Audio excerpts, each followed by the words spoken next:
Welcome to the Slop Farm. Enjoy the video. Park the Tundra on level ground, place the transmission in park, chock the rear wheels, and set the emergency brake. Remove the key. Loosen the front lug nuts one turn while the truck is on the ground.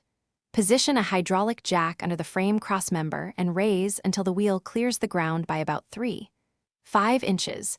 Immediately install rated jack, stands under the frame rails, and lower the vehicle gently onto them for stable support. Wear eye protection and gloves and remove loose jewelry before starting suspension work. After secure support, remove the wheel and set it aside. Pry off the cotter pin from the lower ball joint castle nut and back the nut off several turns, but leave it on the stud to prevent sudden separation. Use a ball joint separator tool or a pickle fork between the knuckle and the ball joint tapered stud. Strike with a hammer until the stud releases. Support the lower control arm and push it down to clear the stud from the knuckle. Then finish removing the nut and extract the ball joint from the control arm housing. Clean the control arm bore and inspect for cracks or excess wear. Replace the control arm if damaged. Use a hydraulic press or OEM-approved ball joint press to install the new lower ball joint squarely into the control arm bore until fully seated.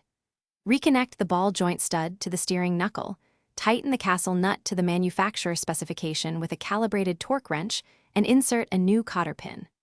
Reinstall the wheel, lower the truck. Torque the lug nuts to the manufacturer specification, and perform a short road test. Thanks for watching.